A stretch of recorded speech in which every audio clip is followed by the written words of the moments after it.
பணம் அப்படின்னாலே நம்ம மைண்டுக்குள்ளே வர விஷயம். பணம் வந்து கஷ்டப்பட்டு தான் சம்பாதிக்கணும். ஆ, பணம் சம்பாதிக்க வந்து எனக்கு தகுதி இல்லை. அண்ட் இப்போ நான் பணம் சம்பாதிக்கிறேன்னா அதுக்கு நிறைய எஃபோர்ட் பண்ணணும், ஹார்ட் ஒர்க்கிங் பண்ணணும். இது எல்லாமே பண்ணால் தான் பணம் சம்பாதிக்க முடியும் அப்படின்ற தாட் தான் எல்லா மைண்ட்லேயுமே வரும். பணம் அப்படின்றது ஒரு எனர்ஜி. ஸோ மேனிஃபெஸ்டேஷன் மூலம் அதை எப்படி ஈஸியாக அட்ராக்ட் பண்ணுறது அப்படின்றத நம்ம இந்த வீடியோவில் பார்க்க போகிறோம். நம்ம பணத்த அட்ராக்ட் பண்றதுக்கு கண்டிப்பா நம்மளுக்கு ஹார்ட் ஒர்க் பண்ணணும் அப்படின்ற அவசியம்லாம் இல்ல. பணம் அப்படின்றது ஒரு ஆற்றல். அந்த ஆற்றல வந்து நம்ம எப்படி யூஸ் பண்ணணும் அப்படின்னு தெரியாம தான் இத்தன நாள் வந்து பணம் இல்லாம இருந்திருக்கும். ஸோ அந்த எனர்ஜிய வந்து நம்ம ப்ராப்பரா ஸ்பெண்ட் பண்ணும்போது, நமக்கு தேவையான பணம் ஆட்டோமேட்டிக்கா கண்டிப்பாவே கிடைக்கும். அண்ட் ஃபர்ஸ்ட் டைம் வீடியோ பார்க்குறீங்க அப்படின்னா, என்னோட நேம் ஜானு. நான் ஒரு லா ஆஃப் அட்ராக்ஷன் கோச்.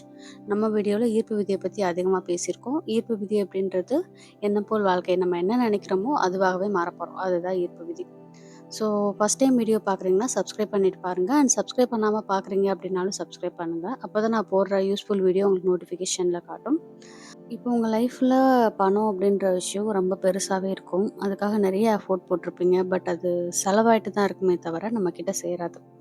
அதுக்கு முக்கியமான ரீசன் என்ன அப்படின்னு பார்த்தோம்னா, நம்மளுடைய தாட்ஸ் தான் நம்மள்கிட்ட எவ்வளோ பணம் வரணும் அப்படின்றத வந்து நிர்ணயிக்குது. ஸோ இப்போ என்னோட தாட்ஸை எப்படி சரி பண்ணணும் அப்படின்னு பார்த்தா, ஃபஸ்ட்டு நீங்கள் வந்து பணத்தை பற்றி ஒரு பாசிட்டிவ் தாட்ஸை வச்சுக்கோங்க.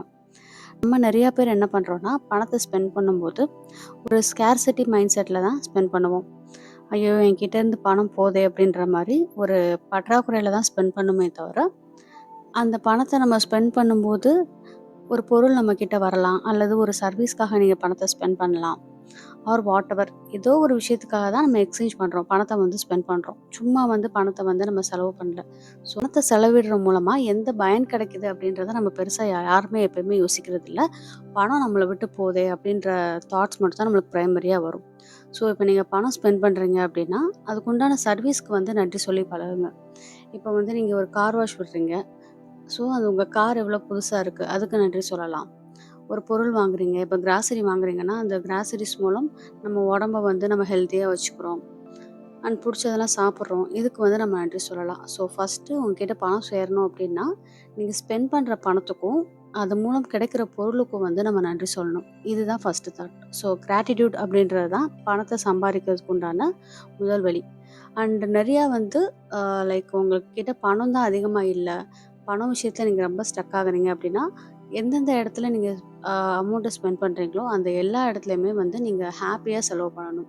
இப்போ ஒரு இடத்துல நீங்க பார்கெயின் பண்றீங்க அப்படின்னா, அது வந்து என்ன ஆகும்னா, ஒரு பண பற்றாக்குறை, அதாவது ஸ்கார்சிட்டி மைண்ட் செட்ட தான் உருவாக்குது.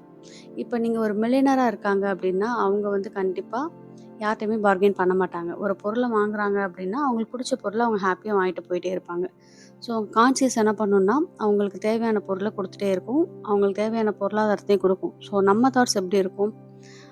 ஸோ இப்போ ஒரு கடைக்கு போறேன். அந்த இடத்துல நான் பார்கெயின் பண்றேன் அப்படின்னும்போது, என்கிட்ட இவ்வளோ தான் இருக்கு. இதுக்குள்ள தான் நான் ஸ்பெண்ட் பண்ணணும்னு சொல்லிட்டு ஒரு குறுகிய வட்டம் போட்டுக்கிறோம். அப்படின்னும்போது கான்ஷியஸ் அதுக்குண்டான உங்களுக்கு ஆப்பர்ச்சுனிட்டீஸையும், எக்கனாமிக்கையும் தான் தரும். ஸோ எந்த இடத்துலயுமே பார்கெயின் பண்ணாதீங்க. பட் இது சொல்லும்போது நிறைய பேருக்கு என்னடா பார்கெயின் பண்ணா தப்பு அப்படின்ற மாரி சொல்றாங்க அப்படின்னு தோணும். இது வந்து நம்மளுக்கு கான்ஷியஸ்க்கு இன்டைரக்ட்டா நம்ம புரிய வைக்கிறோம். என்கிட்ட பணம் நிறையா இருக்கு அப்படின்றத புரிய வைக்கிறோம். இதுக்கு பின்னாடியுமே வந்து நிறைய ரீசன்ஸ் இருக்கு. ஸோ நான் சொன்ன மாரி நீங்க பார்கெயின் பண்ணாம ஒரு பொருள வாங்கி பாருங்க.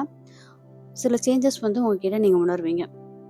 நெக்ஸ்ட் வந்து அஃபர்மேஷன்ஸ் கேட்குறது. மணி அஃபர்மேஷன்ஸ் நிறையா இருக்கு. யூடியூப்ல, ஸ்பாட்டிஃபைல அந்த மாரி அஃபர்மேஷன்ஸ் இருக்கு. அத நீங்க கேளுங்க. இந்த அஃபர்மேஷன்ஸ் எந்த ரீசனுக்காக கேட்குறோம் அப்படின்னா, நம்ம சின்ன வயசுலேருந்து நிறைய விஷயத்துல வந்து நம்ம பழக்கப்பட்டுருப்போம். இவ்வளோ தான் செலவு பண்ணணும். நம்ம ஃபேமிலி சிச்சுவேஷன் இப்படிதான் அப்படின்ற மாரி நிறைய சிச்சுவேஷன் வந்து நம்ம எக்ஸ்பீரியன்ஸ் பண்ணியிருப்போம். ஸோ நம்ம கான்ஷியஸ்க்கு என்ன தெரியும்னா, என்னோட கிட்ட இவ்வளோ தான் மணி இருக்கு, அல்லது என் ஃபேமிலி கிட்ட இவ்வளோ தான் பொருளாதாரம் இருக்கு. அத வச்சு தான் என் ஃபேமிலி ரன் ஆகுது. அல்லது என்னோட லைஃப் ரன் ஆகுது அப்படின்ற மாரி ஒரு லிமிட்டட் பிலீஃப்ஸ் இருக்கும். ஸோ இந்த லிமிட்டட் பிலீஃப்ஸை உடைக்க தான் நம்ம அஃபர்மேஷன்ஸ் கேட்குறோம். அஃபர்மேஷன் அப்படின்றது ஒரு நேர்மறையான உறுதிமொழி. இந்த நேர்மறை உறுதிமொழியில நம்ம என்ன சொல்றோம்னா, நான் வந்து பணக்காரனா இருக்கேன். என்கிட்ட தேவையான அளவு பணம் கிடைக்குது. நான் வந்து ரொம்ப ஹேப்பியா இருக்கேன். இந்த பணத்து மூலமா இந்த பொருள வாங்குறேன். அது மூலமா நான் ஹேப்பியா இருக்கேன் அப்படின்னு சொல்லிட்டு நிறைய உறுதிமொழிகள கேட்க ஆரம்பிக்கிறது. ஸோ இந்த உறுதிமொழி இன்டைரக்ட்டா என்ன பண்ணும் அப்படின்னு பார்த்தோம்னா, நம்ம கான்ஷியஸ்குள்ள போயிட்டு இத்தனை வருஷம் வரைக்கும் நம்ம கிட்ட ஒரு லிமிட்டட் பிலீஃப்ஸ் இருக்கு பார்த்தீங்களா? என்னால இவ்வளோதான் முடியும் அப்படின்ற ஒரு லிமிட்டட் பிலீஃப்ஸ் இருக்குல்ல, அத பிரேக் பண்ணி நம்மனால எல்லாமே முடியும் அப்படின்ற மாரி ஒரு தாட்ஸ கொண்டு போகுது. ஸோ இதுக்கு வந்து நம்ம அஃபர்மேஷன்ஸ் கேட்கறது ரொம்ப அவசியம். பட் இனிஷியலா நீங்க அஃபர்மேஷன்ஸ் கேட்கும்போது சம்டைம்ஸ் தலைவலி கூட வர வாய்ப்பு இருக்கு. இது வந்து நீங்க ரொம்ப வந்து போட்டு லைக் ஒரு நல்ல வால்யூம்ல வச்சு வீடு ஃபுல்லா கேட்குற மாரி ஒரு நல்ல ஸ்பீக்கர்ல வச்சு கேட்கணும்னு அவசியம்லாம் கிடையாது. ஒரு ஈவன் நீங்க ஒரு 1 வால்யூம், 2 வால்யூம்ல கூட நீங்க வச்சு கேட்கலாம். சம்டைம்ஸ் யாரோ ஒரு முணுமுணுக்கிற மாரி சவுண்ட்ல வச்சு கூட நீங்க கேட்கலாம்.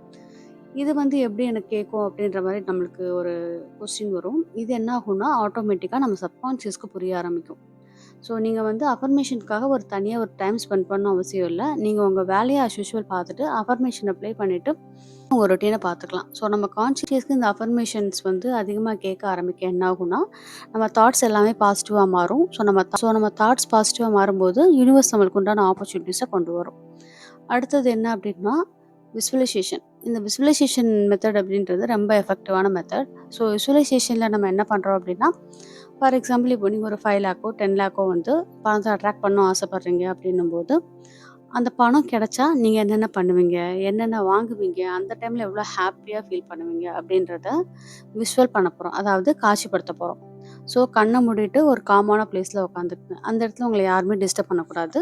அந்த மாரி ஒரு டைம் பார்த்து ஐ வந்து க்ளோஸ் பண்ணிருங்க. ஒரு மாரி டார்க்கான ஒரு ஸ்பேஸ்ல உட்காந்தீங்க அப்படின்னா, இன்னுமே நல்லாயிருக்கும். ஏன்னா லைட்ல உட்காந்தோம் அப்படின்னா, சம்டைம்ஸ் அந்த லைட் கூட நம்மள டிஸ்டர்ப் பண்ண வாய்ப்பு இருக்கு.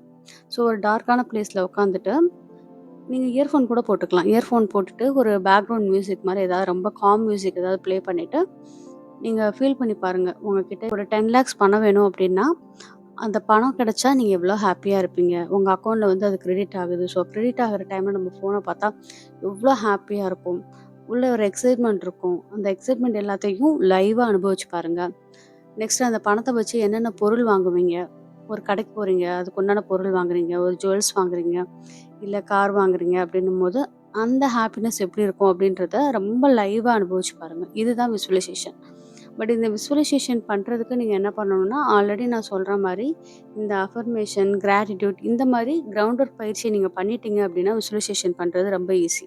இந்த பயிற்சியெல்லாம் பண்ணாம நான் டைரக்ட்டா விசுவலைசேஷன் பண்றேன் அப்படின்னா, அதுல என்ன ட்ராபேக் இருக்குன்னா, நம்ம கான்ஷியஸ் வந்து கொஸ்டின் கேட்க ஆரம்பிக்கும். "உன்கிட்ட எப்படி இந்த பணம் வரும்? அதெல்லாம் முடியுமா? அதெல்லாம் முடியாது. ஆப்பர்ச்சுனிட்டீஸ்லாம் வராது."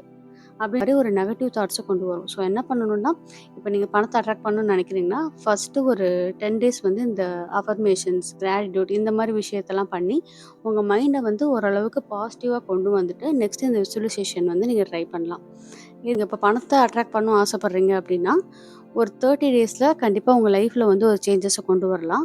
ஸோ இன்னையிலேருந்து ஒரு 30 டேஸ் எடுத்துக்கங்க. லைக் நீங்க ஜான்வரில ஒரு வேற மாரி லைஃப் வாழணும்னு ஆசைப்பட்டீங்கன்னா, இந்த டிசம்பர வந்து கண்டிப்பா அதுக்காக யூட்டிலைஸ் பண்ணுங்க.